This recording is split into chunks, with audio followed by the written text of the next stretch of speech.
Today we're going to look at setting up our CNC bed for manufacturing on Fusion 360. So we're going to design our CNC bed so that we can place our model or our design that we're making where we want it to be. So first of all, you need to open up your Fusion account. Today we're looking at the timber sign design, and we're essentially going to make the CNC bed for the timber sign. So first of all, we're going to create a sketch, and we're going to create a sketch on the bottom plane. And to do this, I'm just going to turn my body off, and we're going to create a rectangle on this plane. So R for rectangle, and sketching it out. Our CNC bed is 1200 by 1200. Enter.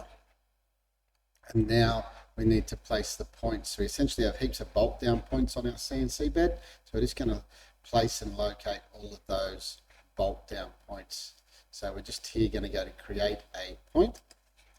Placing a point anywhere within our sketch. We're then going to dimension it. So D for dimension. I'm just going to dimension it off the two sides, and it wants to be 25 millimeters in from the bottom left hand corner. 25.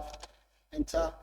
Once we've got our point there, we need to create a rectangular pattern. So we're just going to hit create rectangular pattern. The object we wish to create a rectangular pattern of is this point, okay, which opens up a larger box.